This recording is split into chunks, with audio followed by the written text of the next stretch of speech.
أرمي سبعة سقوم تخامز جمرة عوي عوتا مزقب كامزل أنت حبيروم قدا آمر عرحا حوحات سعبو حوحات كامز أوجه تقاليزوم بمنقست فيدرال قبل عيلة تقراي زوسر زلو قطباو سقومتات نسم معنات بريتيريا زيس عواي كبل حوحات قاليزوم وانا ختما كل الامحارة زخونت كتما بهردار اب تحت غوصر توعي الكامزل لا تحبيروم عرس زينانا نازيوم يمثل نيروم ازي حبرت ميديا نيتوركيو زي خبركم تخاطلتنا كسامو داتا مولو تحستونا خيتك كهاتولنا بخبر عدمنا حزي ما نابوانا زرزر زينانا خنحالف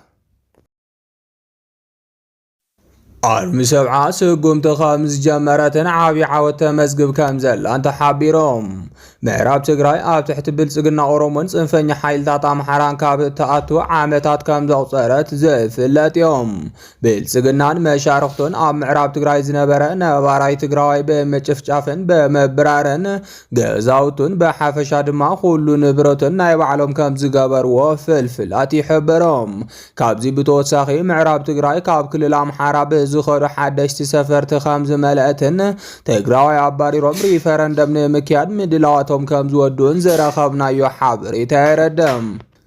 إعلاما بلسقنان مشارختون تقراوي زبهال زري مسوصاي زرخبلو كل مسمرات بمعصاو رئيسودنينو ناوارات كيلو راح كسقد مقبار كمز خونه مهوراتي قلصوم ازي تلمي بزمن درقون تفتينو زفشلكو انت خونم بلسقناون تمحاسال تلمي تقام كمزلو اتو مهورات واسيخوم قاليصاميام يقولن بر ازي فتنون كفش المخانون حزب تقراي ناي منبار مسلو تاخل كيلو سقيلو كقصل كمزي انت قاليصوم كابتوم لعلوتا امرارح سراويت تقراي حدا زخونن وانا ازاز سراويت تقراي نكخون كمستحاص ازي نقرلو جنرال ودن بيتاي نحزب تقراي ناي منبار مسلو منطيلكا زدلل سرعات يلن كبل نسرعات 4 كيلو انقي غلام جنرال ودن بيتاي وسيخو خمز قالصو اب كندا خوينو نتوسخص انت تقاليص زركب حزبنا حصص مفتيح يدليلهم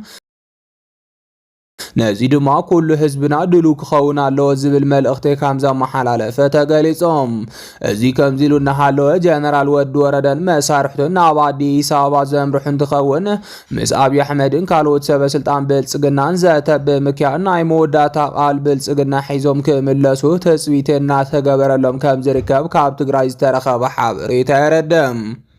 أزي كمزيلونا حالو حزز ترخب حابريتا خمز حبرو أرمي سبعة متقعت خمز جمرة حابيروم كافل فلاتنا زي ترخب حابريتا خمز قلصو أرمي سبعة بزمنا أسوارن صار درون تكنولوجين استعطا خمز خونة تفريطوم أرمي سبعة بسولان زنح حيلن تخون قزات تقراي توريرو آي ترفن بزبل علونم نعامتات كسلتنن كدارن كمز زنح فلفلات يحبروم نايتا أرمي ناي ميديا كنفز خونة ጋዜጠኛ መድሃኔ ግደይወና አብሶም ንዚ ምዕራብ ትግራይ አብ ቀረባይሉ በፌስቡክ ገጹ መልእክቲ አብ መሐላሊፍ መንባሩ ዘዘከረም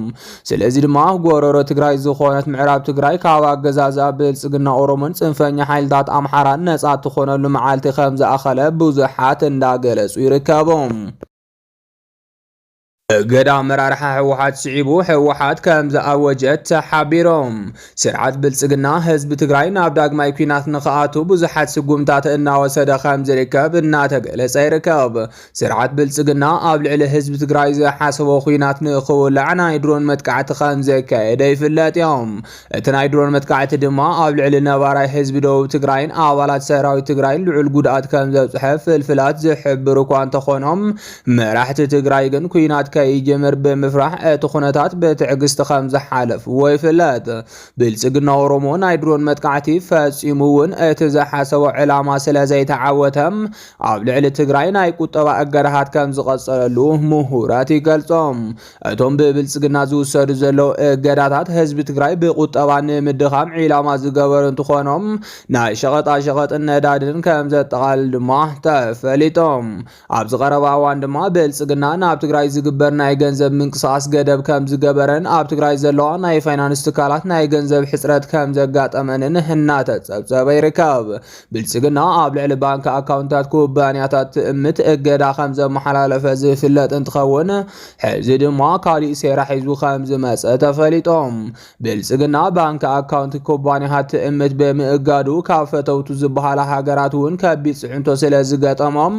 እገዳ ባንክ ኣካውንት 22 ኩባንያታት ትእምት ኣልዒለ የለኹ ክብል እንተገለጸ እኳ ባንኪ ኣካውንት ትካላት ትእምት ግን ሕዚ እውን ንምንቅስቓስ ከም ዘይከኣል ገይሩ ከም ዘሓፀሮ ተፈሊጦም። ካብ ፍልፍላትና ዝተረኸበ ሓበሬታ ከም ዝገልጾ ብልጽግና ንቦርድ ትእምት ከም ዝኣገደ ተሓቢሮም። ኩባንያታት ትእምት ቅድም ክብል ጌታቸው ረዳ ኣብ ስልጣን ኣብ ዝነበረሉ እዋን ብዝተመረፁ ቦርድ ዝምራሕ ከም ዝነበራት ዝፍለጥ እንትኸውን ጌታቸውን መሻርክቱን ካብ ስልጣን ተኣልዮም ናብ ኣዲስ ኣበባ ምስ ሃዶም ግን ኩባንያታት ትእምት መራሕቲ ሕወሓት ብዝመረፅዎም ኣመራርሓ ይምርሓ ከም ዘለዎ ይፍለጥ።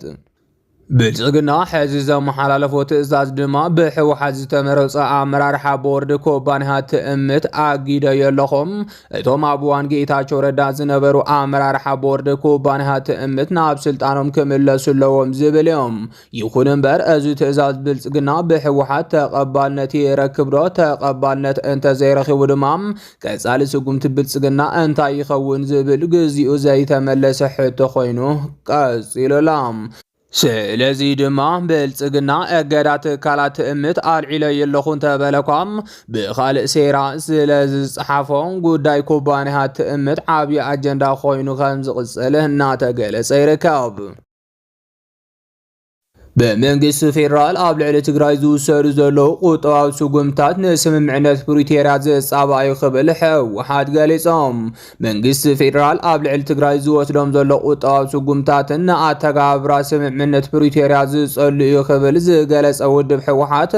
ማሕበረሰብ ዓለም ነዚ ጉዳይ ብቁልጡፍ ኣቓልቦ ክህቦን ምስ ኩሎም ዝምልከቶም ወገናት ክዋሳኣን ጸዊዖም። ኣብ ቀረባ እዋን ብመንግስት ፌደራል ኣብ ልዕሊ ትግራይ ከቢድ ቁጠባውን ሰብኣውን ሳዕብን ዘስዕቡ ዝውሰዱ ዘለዉ ቁጠባዊ ስጉምታትን ነቲ ኣብ ወርሒ ሕዳር 2022 ኣቆጻጽራ ፈረንጂም ኣብ ደቡብ ኣፍሪካ ከተማ ፕሪቶርያ ዝተኸተመ ስምምዕነት ምቁራጽ ተጻብኦታት ዝጻብኣን ንኣተገባብራ ስምምዕነት ፕሪቶርያ ኣብ ምኽባር ከቢድ ሕቶታት ኣብ ዘልዕሉ ዝወስዶም ዘሎ ስጉምታትን በዝምልከት ዘለዎ ስክፍታ ንማሕበረሰብ ዓለም ክንገልጽ ግዴታ ኣለና ኢሉ ውድብ ሕወሓት ናብ ግዚያዊ ምምሕዳር ትግራይ ዝግበር ዝነበረ ናይ ፌደራል በጀት ዝውውር ምቁራጹ ንሰራሕተኛታት መንግስቲ ክፍሊት ዘይምኽፋልን ከም ጥዕና፣ ትምህርቲ፣ ቀረብ ማይን ፅሬትን ዝኣመሰሉ ኣገደስቲ መንግስታዊ ኣገልግሎታት ክዕንቀፉን ምክንያት ኮይኑሎ ዝበለ እቲ መግለጺ ካብዚ ብተወሳኺ መንግስቲ ፌደራል ኣብ ልዕሊ ትካላት ትእምት ዝወሰዶም ስጉምታት እገዳም ንስራሕቲ እቶም ኩባንያታት ሙሉእ ብሙሉእ ደው ክብል ብምግባር ማሕበረሰብ ኣብ ከቢድ ቁጠባዊ ጭንቀት ዘእቱ ተግባራት ኮይኑ ኢሎም።